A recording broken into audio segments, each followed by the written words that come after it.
യേശുവിൽ ഏറ്റവും സ്നേഹം നിറഞ്ഞവരെ, സ്വർണം തീയിൽ എറിയുന്നത് എന്തിനാണ്? സ്വർണം തീയിൽ എറിയുന്നത് എന്തിനാണ്?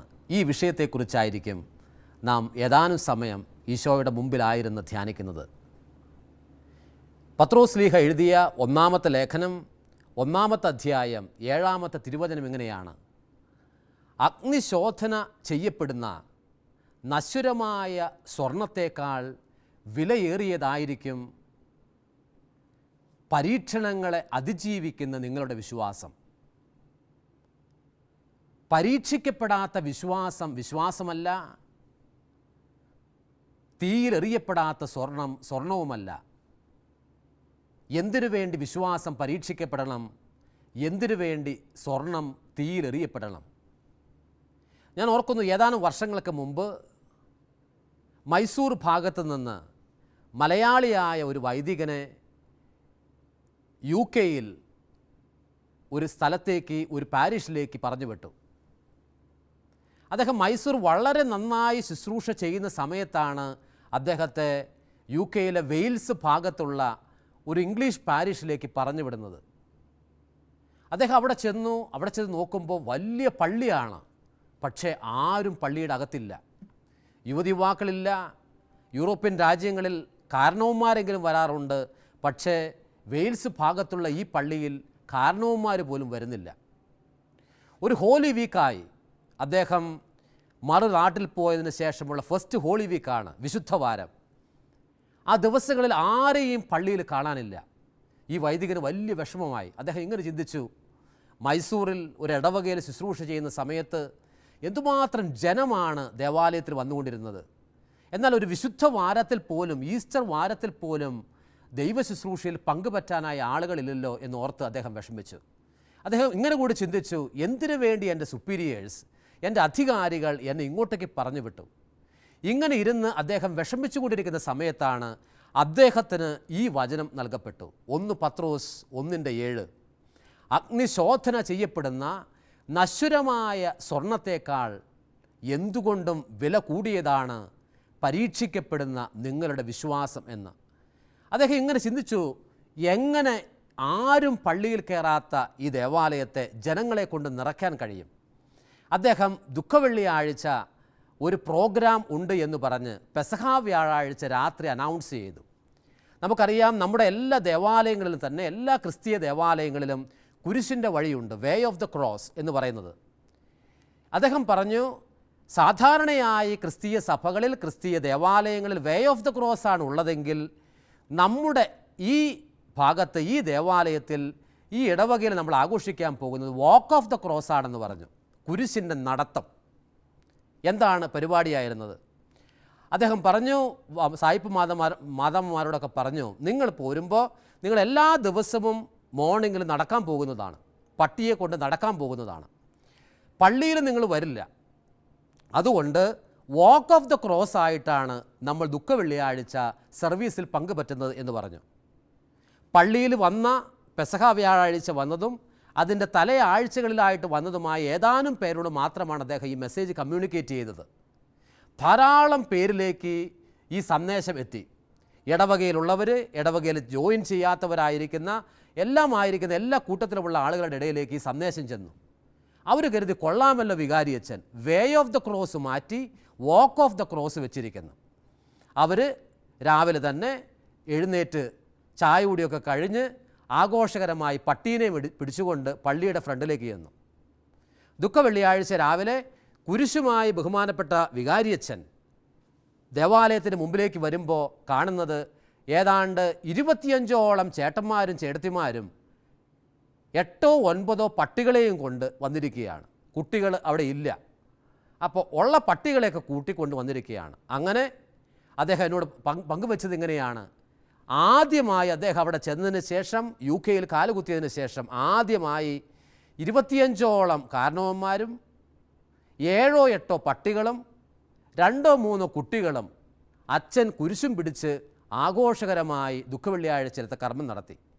അപ്പോൾ ഓരോ സ്ഥലത്ത് ചെന്ന് നടക്കുന്ന നേരത്തും പട്ടി നമ്പർ 1 പാസ് ചെയ്യാൻ പോവുകയോ അല്ലെങ്കിൽ പട്ടിക്ക് എന്തെങ്കിലും ആവശ്യമുള്ളത് കൊണ്ട് ഇവർ നിൽക്കും. കൂടുതൽ ദൂരം ഒരുമിച്ച് യാത്ര ചെയ്യാൻ പറ്റില്ല. അതുകൊണ്ട് ഏതാനും സമയം അവർ അവിടെ വെയിറ്റ് ചെയ്യുന്ന സമയത്ത്, അവരവിടെ വിശ്രമം എടുക്കുന്ന സമയത്ത് വികാരിയച്ഛൻ വീണ്ടും കുരിശ് പൊക്കിപ്പിടിച്ചുകൊണ്ട് കുരിശിനോട് ചേർന്നുള്ള ദുഃഖവെള്ളിയാഴ്ചയ്ക്ക് അനുയോജ്യമായ ഒരു പ്രാർത്ഥന നടത്തും. അദ്ദേഹം പറയുന്നത് ഇങ്ങനെയാണ്: നാളുകൾ കഴിഞ്ഞപ്പോൾ അദ്ദേഹത്തിനൊരു കാര്യം പിടികിട്ടി. എന്തിനു വേണ്ടി എന്നെ മൈസൂറിലെ ഒരുപാട് ജനങ്ങൾ പങ്കുപറ്റുന്ന ദൈവശുശ്രൂഷയിൽ കടന്നു വരുന്ന ഈ ദേവാലയത്തിൽ നിന്നും ആരും കടന്നു വരാത്ത UK-യിലെ വെയിൽസ് ദേശത്തേക്ക് എന്നെ വഴി നടത്തിയെന്ന് എനിക്ക് മനസ്സിലായി. ഇന്ന് എനിക്ക് ഇംഗ്ലീഷ് ഭാഷ നന്നായി കൈകാര്യം ചെയ്യാൻ പറ്റും.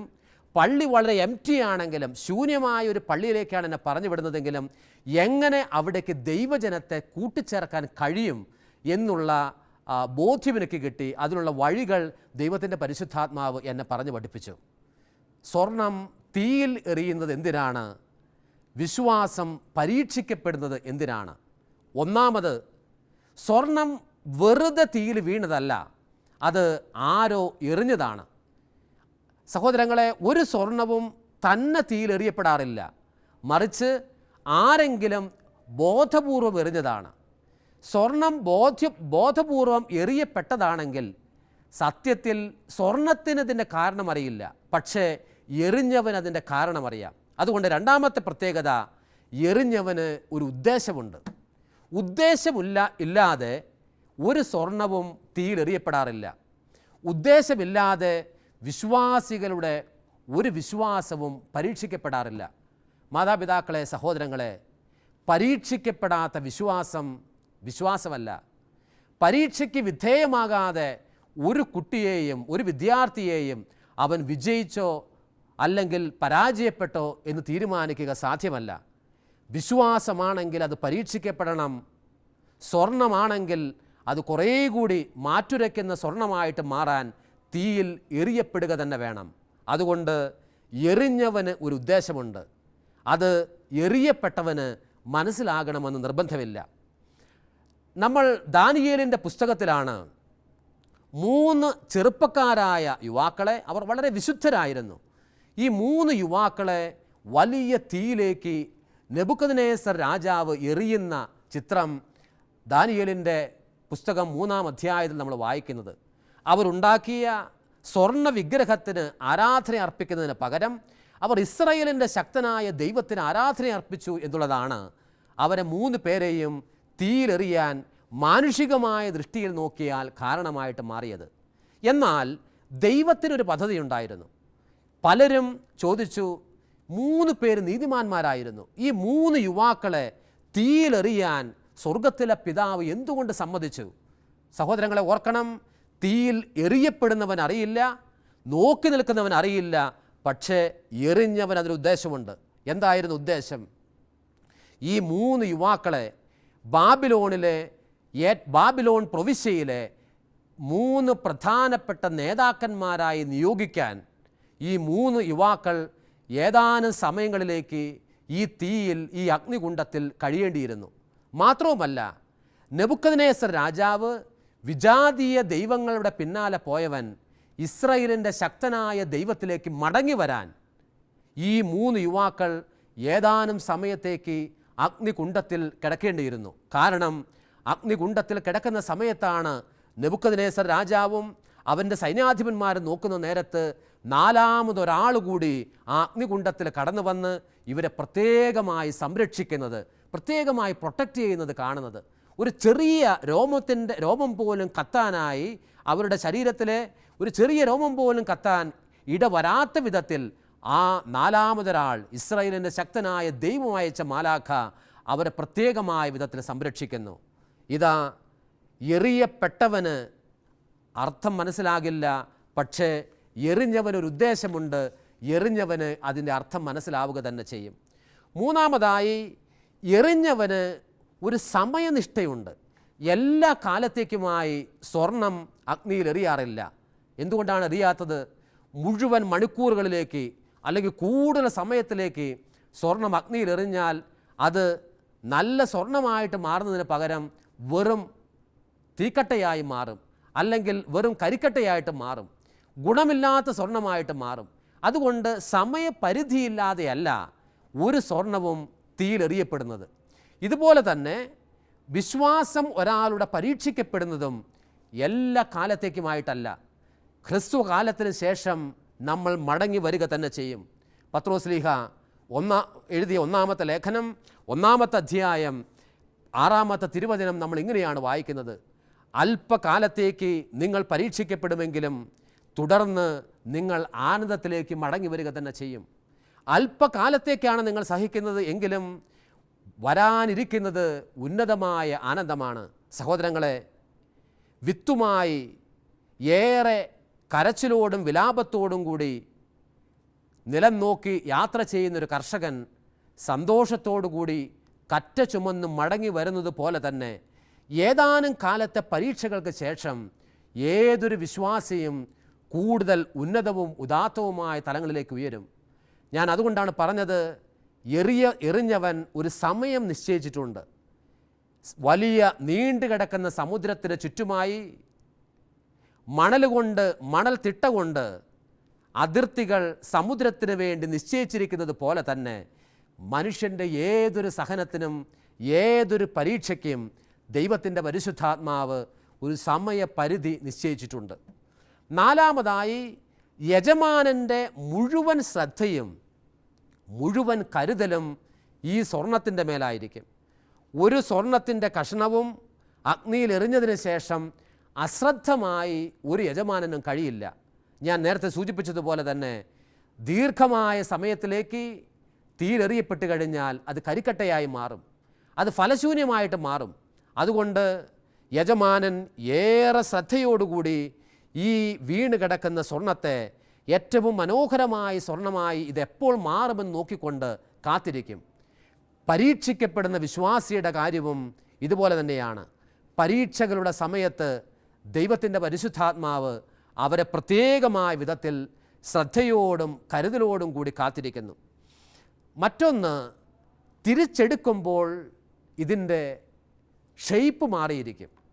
തിരിച്ചെടുക്കുമ്പോൾ ഇതിൻ്റെ മാറ്റു കൂടിയിരിക്കും, ഇതിൻ്റെ ഷെയ്പ്പ് മാറിയിരിക്കും.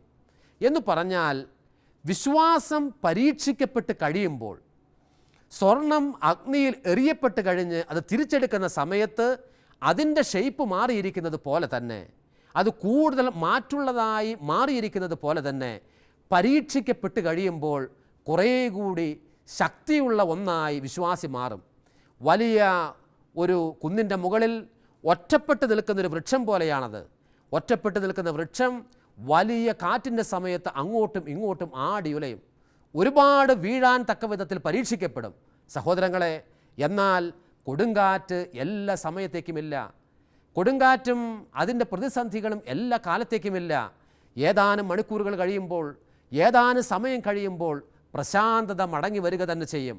ആ പ്രശാന്തതയുടെ സമയത്താണ് ഇതാ തനിയെ നിൽക്കുന്ന പരീക്ഷിക്കപ്പെട്ട ഒരുപാട് കൊടുങ്കാറ്റുകൾ അതിജീവിച്ച ആ വൃക്ഷം ശക്തിയോടുകൂടി നിലകൊള്ളുന്ന വൃക്ഷമായി രൂപാന്തരപ്പെട്ടിരിക്കുന്നു എന്ന് തിരിച്ചറിയുന്നത്. ഇതുപോലെ തന്നെ അഗ്നിയിലേക്ക് എറിയപ്പെടുന്ന സ്വർണം വിശുദ്ധമായ സ്വർണമായി മടങ്ങി വരുന്നു, ശുദ്ധമായ സ്വർണമായി മടക്കി കിട്ടുന്നു. ഇതുപോലെ തന്നെ നമ്മുടെയും ഷെയ്പ്പ് മാറുന്നുണ്ട്. പരീക്ഷിക്കപ്പെട്ട് കഴിയുമ്പോൾ ഒരു വിശ്വാസിയുടെ ഷെയ്പ്പ് മാറും. ഇന്നലെ വരെ ചെറിയ കാര്യങ്ങളിൽ അവർ ഒരുപാട് വിഷമിച്ചിരുന്ന വ്യക്തിയാണെങ്കിൽ, ഒരുപാട് പരാതികൾ പറഞ്ഞുകൊണ്ടിരുന്ന വ്യക്തിയാണെങ്കിൽ, ഇന്നിതാ അവൻ കുറേ കൂടി പരീക്ഷിക്കപ്പെട്ടതുകൊണ്ട് പരാതികളൊന്നും പറയാതെ പലതിനെയും ദൈവത്തിൻ്റെ കരങ്ങളിൽ നിന്ന് സ്വീകരിക്കാൻ തക്ക വിധത്തിൽ അവരുടെ മനസ്സുകൾ ഒരുങ്ങുന്നു. മാതാപിതാക്കളെ, സഹോദരങ്ങളെ, നമ്മൾ ഓർക്കണം, വെന്ത് തീർന്ന ചോറിന് കീഴെ കത്തി എരിഞ്ഞ കനലുകളുണ്ട്. വെന്ത് തീർന്ന ചോറിൻ്റെ കീഴിൽ കത്തി എരിഞ്ഞ കനലുകളുണ്ട്. ഒരു ഓട്ടമത്സരം നടക്കുകയാണ്, കുതിരപ്പന്തയം നടക്കുകയാണ്. കുതിരപ്പന്തയം നടക്കുന്ന നേരത്ത് ഒന്നാമതൊരു കുതിര വന്നു കഴിഞ്ഞപ്പോൾ ആളുകളെല്ലാവരും കൂടി പ്രോത്സാഹിപ്പിക്കാൻ തുടങ്ങി.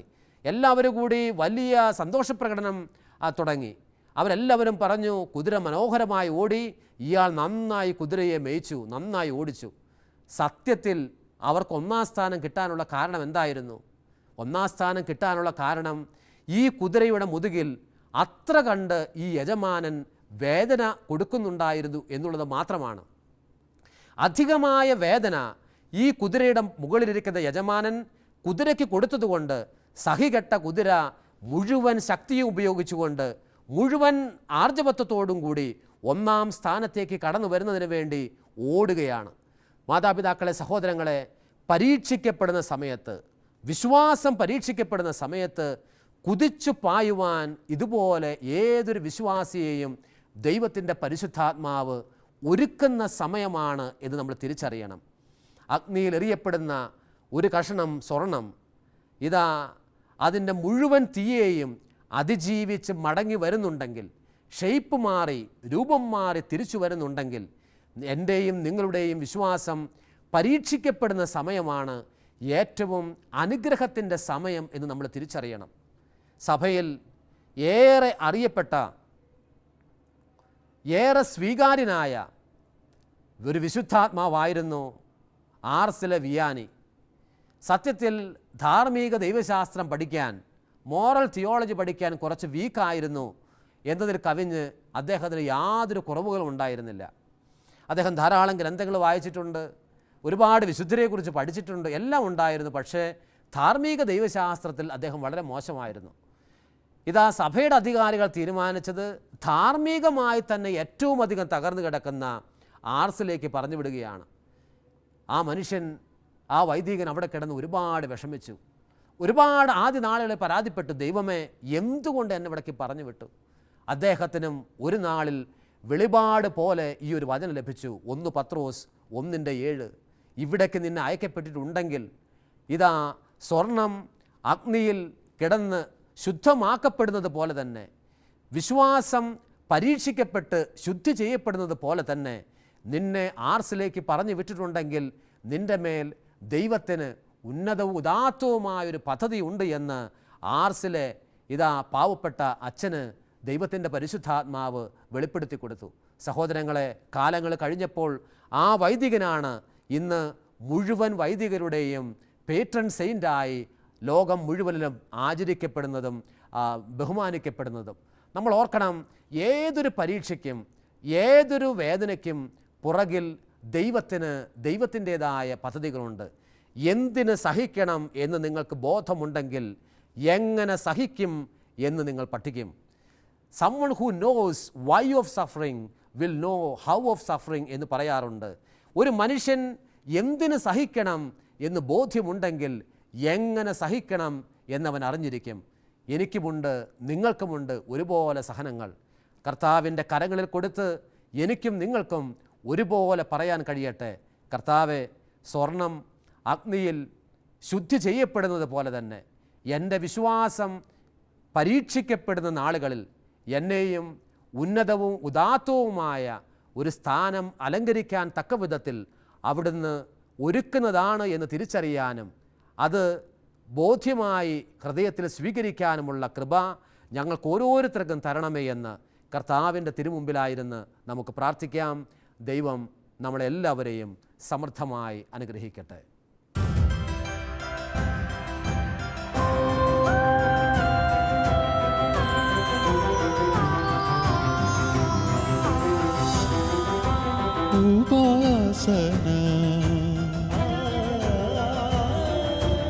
ഉപാസന ദൈവകുഞ്ഞാടേ, ആത്മനാഥനെ അങ്ങേ ഞങ്ങൾ ആരാധിക്കുന്നു.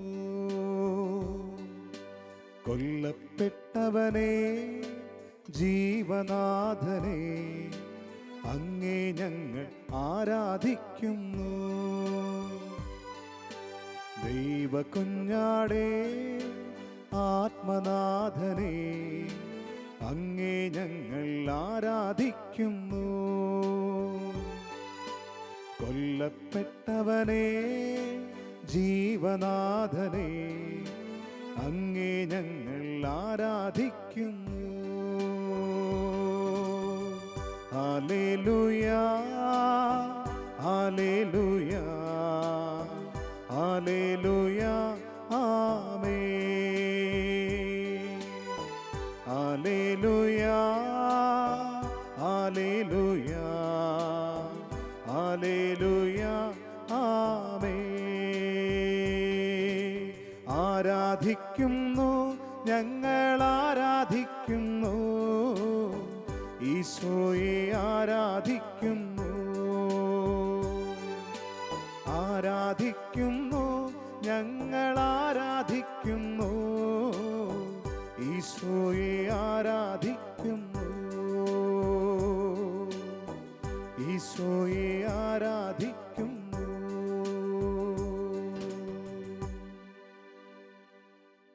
മുഴുവൻ സ്നേഹത്തോടുകൂടി നിറഞ്ഞ ആത്മാവോടുകൂടി നമ്മുടെ മുമ്പിൽ ആഗതനായിരിക്കുന്ന ദിവ്യകാരുണ്യ യേശുവിനെ നമുക്ക് സ്നേഹിക്കുകയും ആരാധിക്കുകയും ചെയ്യാം. ദൈവത്തിൻ്റെ വചനം നമുക്ക് ഓർക്കാം.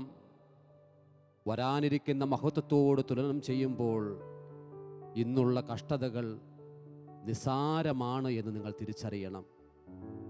ഓ കർത്താവേ, പലപ്പോഴും ഞങ്ങളുടെ കഷ്ടതകളാണ് ഏറ്റവും ഭൂമിയിൽ വേദനാജനകമായിട്ടുള്ളത് എന്ന് ഞങ്ങൾ പരാതി പറയാറുണ്ട്.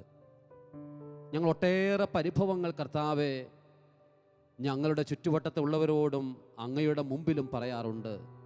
ഞങ്ങൾക്കെപ്പോഴും സഹനങ്ങളാണ് എന്ന്, ഞങ്ങൾക്കെപ്പോഴും പീഡനങ്ങളും ക്ലേശങ്ങളുമാണ് എന്ന്, ഞങ്ങൾക്ക് മേലുള്ള ദുഃഖങ്ങൾക്ക് അവധിയില്ല എന്ന് ഒട്ടേറെ ഞങ്ങൾ പരാതിപ്പെടാറുണ്ട്. ഈശോയെ, ഞങ്ങൾ അങ്ങയുടെ മുമ്പിലായിരിക്കുമ്പോൾ അറിയുന്നു, വരാനിരിക്കുന്ന മഹത്വത്തോട് തുലനം ചെയ്യുമ്പോൾ ഞങ്ങളുടെ കഷ്ടതകളെല്ലാം നിസ്സാരമാണ്. ഏറ്റവും നീതിമാനായ മനുഷ്യനായിരുന്നു ജോബ്. അവന് സഹനങ്ങൾ വന്നപ്പോൾ അവൻ്റെ കൂട്ടത്തിലുള്ളവർ പറഞ്ഞു, ഇത് ദൈവത്തിൻ്റെ ശാപമാണ്, ദൈവത്തിൻ്റെ ജോബിൻ്റെ മേലുള്ള കോപമാണ് എന്ന് പലരും പറഞ്ഞു. അവൻ്റെ ജീവിത പങ്കാളി പോലും അവൻ ഒറ്റപ്പെടുത്തി. രോഗം അവൻ്റെ ശരീരത്തിലുടനീളം വ്യാപിച്ചപ്പോൾ എല്ലാവരും അവനെ മാറ്റി നിർത്തി. കർത്താവേ, എങ്കിലും അവിടുന്ന് അവനെ മാറ്റി നിർത്തിയില്ല.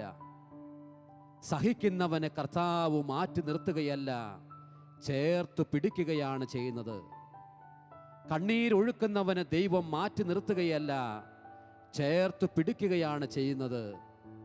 അവശതയിൽ കഴിയുന്നവരെ ദൈവം ഒറ്റപ്പെടുത്തുകയല്ല, മറിച്ച് ചേർത്ത് പിടിക്കുകയാണ് ചെയ്യുന്നത്. കർത്താവിൻ്റെ കരങ്ങളിൽ നമുക്ക് നമ്മളെ തന്നെ കൊടുക്കാം. നമ്മുടെ കുടുംബത്തിൻ്റെ മേൽ പ്രതിസന്ധികൾ ഉണ്ടാകുന്നത് പാരമ്പര്യമായുള്ള ശാപമാണെന്നുള്ള പഠനങ്ങൾ ദിവ്യകാരുണ്യ കർത്താവിൻ്റെ മുമ്പിൽ നമുക്ക് മാറ്റിവെക്കാം. യേശു നടന്നു നീങ്ങുന്ന വഴിയിൽ അന്ധനായൊരു മനുഷ്യൻ, ഇവൻ അന്ധനായിരിക്കുന്നത് എന്തുകൊണ്ടാണ് എന്ന് പലരും ചോദിച്ചു. ഇവൻ്റെ മാതാപിതാക്കളുടെ പാപം കൊണ്ടാണോ, സഹോദരങ്ങളുടെ പാപം കൊണ്ടാണോ? യേശു പറഞ്ഞു, ഇതുകൊണ്ടൊന്നുമല്ല, മറിച്ച് ദൈവത്തിൻ്റെ പ്രവൃത്തികൾ ഇവനിലൂടെ പൂർത്തിയാകേണ്ടതിനായിട്ടാണ്. ദൈവത്തിൻ്റെ മഹത്വം ഇവനിൽ വെളിപ്പെടുന്നതിന് വേണ്ടിയിട്ടാണ്. ദിവ്യകാരുണ്യ കർത്താവേ, പരീക്ഷകൾ ഞങ്ങളുടെ കുടുംബങ്ങളിൽ അനുവദിക്കുന്നുണ്ടെങ്കിൽ അതിനുള്ള മറുപടിയും അവിടുന്ന് നിശ്ചയിച്ചു വെച്ചിട്ടുണ്ട്. ഒരു പരീക്ഷ നിന്റെ കുടുംബത്തിൽ തരുമ്പോൾ തന്നെ കർത്താവായ ദൈവം യേശു ക്രിസ്തുവിലൂടെ അതിനൊരു ഉത്തരവും കണ്ടെത്തിയിട്ടുണ്ട്. ഈശോയെ, ഏക മക്കൾ അപകട മരണം മൂലം നഷ്ടമായിട്ടുള്ളവർ ഇന്ന് ഈ ശുശ്രൂഷയിൽ പങ്കുപറ്റുന്നുണ്ട്. ക്യാൻസർ, കരുണയില്ലാത്ത ക്യാൻസറിൻ്റെ അണുക്കൾ സിരകളിലും കോശങ്ങളിലും നടന്നു പോകുന്നത് കൊണ്ട് ഏറെ വേദന അനുഭവിക്കുന്ന വ്യക്തികൾ ഇന്ന് ഈ ശുശ്രൂഷയിൽ പങ്കുപറ്റുന്നുണ്ട്. ഓ കർത്താവേ, അഗ്നിയിൽ സ്വർണം ശുദ്ധീകരിക്കുന്നത് പോലുള്ള സഹനപീഠകളിൽ കടന്നു പോകുന്നവർക്ക് ആശ്വാസവും പ്രതീക്ഷയും ഈ ദിവ്യകാരുണ്യ കർത്താവ് ദിവ്യകാരുണ്യ ഓസ്തിയിൽ നിന്ന് ഇപ്പോൾ തന്നെ കൊടുക്കുവാൻ ഇടവരട്ടെ എന്ന് ഞങ്ങൾ പ്രാർത്ഥിക്കുന്നു. കിടപ്പ് രോഗികളുടെ സമീപത്തേക്ക് കടന്നു വരുന്ന യേശുവിനെ ഹൃദയപൂർവ്വം സ്വീകരിക്കുക. ICU യൂണിറ്റിൽ കഴിയുന്നവർ യേശു കർത്താവിനെ മാത്രം നോക്കിക്കൊണ്ട് നിങ്ങളുടെ പരീക്ഷകളുടെ മേൽ വിജയം തരുന്ന യേശുവിലേക്ക് മാത്രം നോക്കിക്കൊണ്ടായിരിക്കുക. ഓ കർത്താവെ, സഹനപീഠകളെ മാറ്റിവെച്ചും നിന്റെ സ്നേഹത്തിലേക്ക് മടങ്ങി വരുവാൻ കൃപ ചെയ്യണമെന്ന് ദിവ്യകാരുണ്യ കർത്താവിനോട് നമുക്ക് പ്രാർത്ഥിക്കാം. അവിടെ ഞാൻ ഏകനല്ല, എരിതീയിൽ വീണാലും അവിടെ ഞാൻ ഏകനല്ല. വീഴുന്നതു തീയിലല്ല, എന്നേശുവിൻ കരങ്ങളിലാ. വീഴുന്നതു തീയിലല്ല, എന്നേശുവിൻ കരങ്ങളിലാ.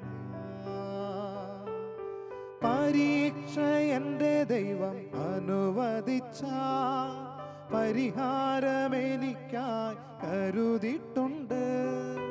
പരീക്ഷ എൻ്റെ ദൈവം അനുവദിച്ച പരിഹാരമെനിക്കായി കരുതിയിട്ടുണ്ട്.